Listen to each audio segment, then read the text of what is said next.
지금 전 한 남자를 기다리고 있습니다. 그 사람은 화물차 운전 기사였습니다. 아마도 별일 없다면 그 일을 계속하고 살겠죠.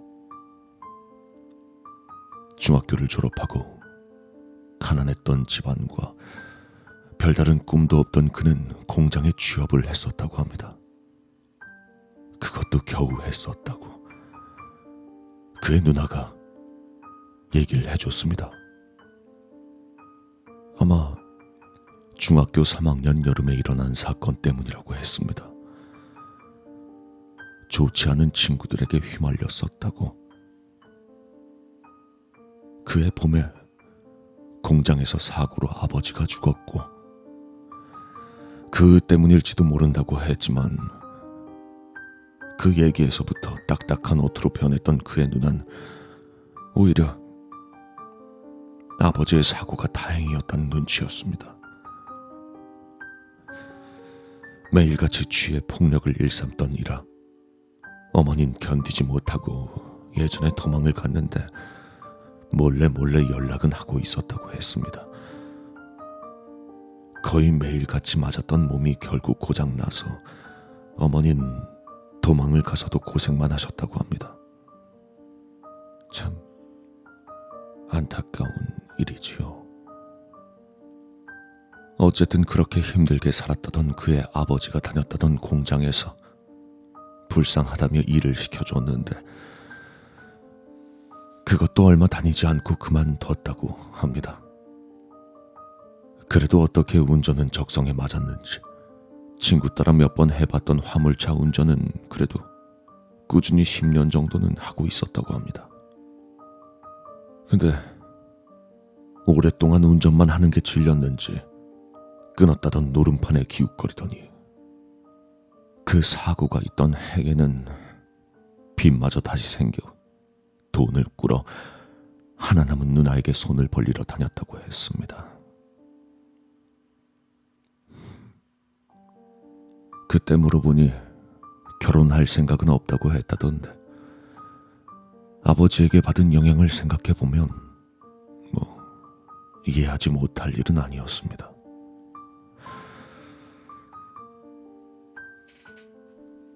그 사람은 며칠 전에 출소를 했습니다.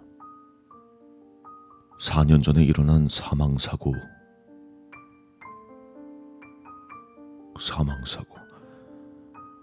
때문이었습니다.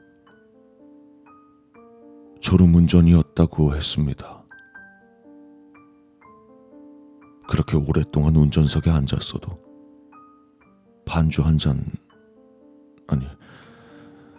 병을 걸치고 운전을 하다 보면 어쩔 수 없다고들 했습니다. 브레이크조차 밟지 못했다고 했습니다. 더욱이 그는 노름빚에 쫓기고 있었으니까 쉬어갈 생각도 없었다고 했지요. 그 사고 때문에 결국 2심 재판까지 받았습니다만 음주운전은 가중처벌되지 않았고 주변 사람들에게 부탁해서 보냈던 탄원서와 깨끗한 범죄 기록 때문이었는지 4년형을 받았고 모범수로 조기 출소까지 하게 되었지요. 깜빵 생활도 그닥 나쁘진 않더라고 했다고 그의 누나가 말했었지만 그의 얼굴은 피곤한 것처럼 보입니다. 재수가 없었다고 했답니다. 그의 누나가 면회를 3번째 갔을 때 그가 그렇게 말했다고 합니다. 재수가 없었다고. 사고가 난 지 얼마 되지 않았을 때는 어린아이도 죽었다고 어쩔 수 없었지만 그래도 미안한 것 같인 보였다고 했었는데 깜빵에서 무슨 일이라도 있었는지 사고 전날의 노름판에선 그나마 평소보다 운이 좋았었는데 사고 때문에 운이 달아나 버렸다고 했답니다. 그날 밤에 한탕 할 수 있었는데 아쉽다고 했다고 그렇게 말했다고 합니다. 그러면서 누나에게 출소가 얼마 남지 않았으니 노름판에 같이 끼었던 친구에게 연락을 좀 해달라고 했답니다. 그리고 어쩌면 당연하겠지만 이제 출소를 한 그는 그 도박판에 가는 길이라고 합니다.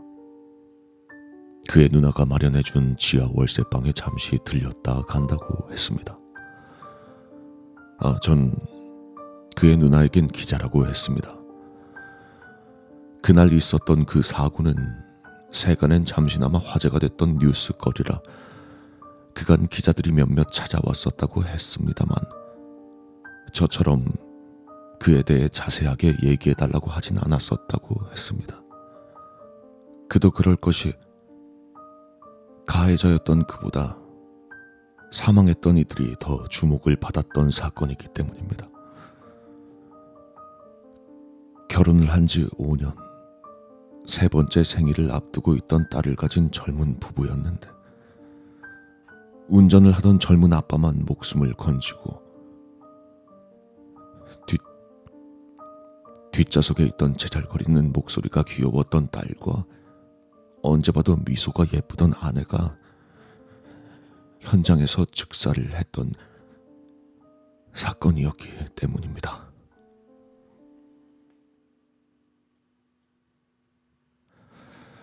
바다를 보러 가는 길이었습니다. 다음 날부터 출장이 있어서 일부러 시간을 내서 셋이서 기분 좋게 바다로 향하던 길이었습니다. 고속도로 주행선에서 달리면서 바다에 가면 뭘 먹을까 얘기를 하던 참이었는데 딸 바다 가면 뭐 먹고 싶어요? 라이트를 켠 화물차가 룸미러에서 갑자기 나타났고 아내의 억하는 소리와 함께 잠시 정신을 잃었습니다.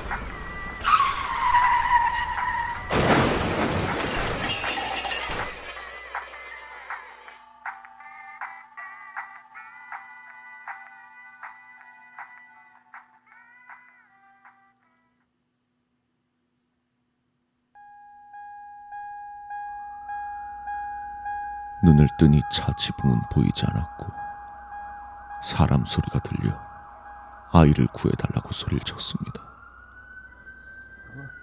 돌아보니 갈비뼈가 튀어나오고 머리가 깨진 채 피를 흘리고 있는 아내의 무릎에 자는 듯한 얼굴의 딸이 보였습니다. 아내가 얼마나 소중하게 안고 있었으면 딸의 얼굴엔 상처 하나 없었습니다. 손을 뻗어보고 싶었지만 움직일 수가 없었습니다.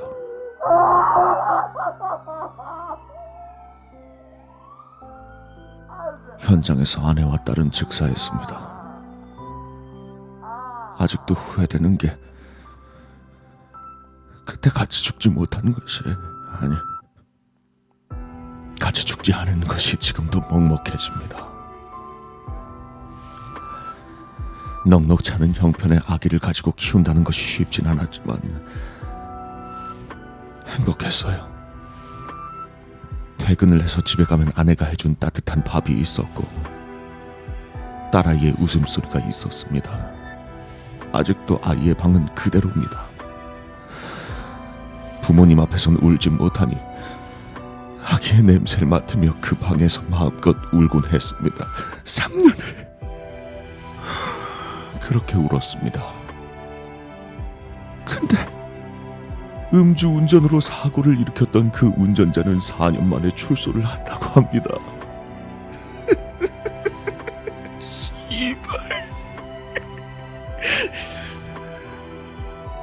한 명을 죽여도 살인죄는 5년 이상이라고 하던데 술 마시고 운전대만 잡아도 살인행위라고 TV에서 그렇게 광고를 해대면서 그 새끼는 4년 만에 나왔습니다.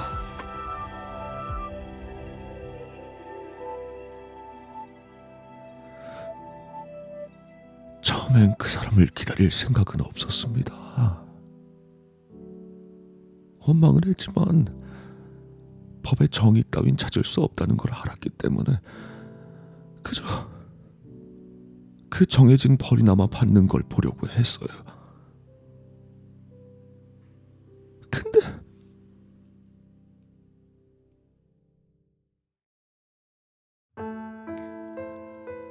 어느 날 보게 된 그의 인터뷰 영상에서 변조된 목소리로 귀찮은 듯 말하는 그의 어투에서 그동안 가슴속 어딘가에 있던 한 가닥,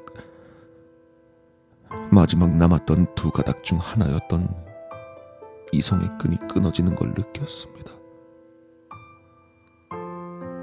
물론 감정적으론 그의 어떤 목소리도 좋게 들릴 리 없으므로 마지막 희망을 걸고 수소문해 그의 누나를 찾아갔었죠. 그리고 결국 마지막 남은 한 가닥의 끈조차 그의 누나가 끊어준 거였습니다. 지금 이 골목엔 딱 3개의 시선만 있습니다. 저와 그리고 두 번째로 가까운 전신주에 걸린 CCTV. 일부러 이 장소를 택했습니다. 앞으로 벌어질 일에 책임을 져야 할 테니까 확실한 증거를 남겨야 합니다. 몸싸움이 일어날 수도 있겠지만 제 DNA가 남으리란 확신은 없으므로 일부러 CCTV를 이쪽으로 돌린 채 2시간 정도 기다리고 있었습니다. 분명히 제 얼굴도 이미 찍혔을 겁니다. 자수는 하지 않을 겁니다. 스스로 벌하는 건 지난 4년간 가슴이 찢어지도록 했습니다. 아니, 평생이 걸려도 다 하지 못하겠지요. 그리고 자수는 법에 정의가 있다는 걸 알려주지 못합니다. 게다가 앞으로 벌어질 일이 왜 죄가 되는지 납득하지 못합니다. 생명의 존엄성 어쩌고 하는 건 4년 전 바다를 보러 가는 길에 이미 버리고 왔습니다. 개인적인 감정일 수도 있겠지만 어쨌든 누군가는 저 쓰레기를 치워줬으면 좋겠는데 아무도 해주질 않으니 직접 할 수밖에 없겠지요.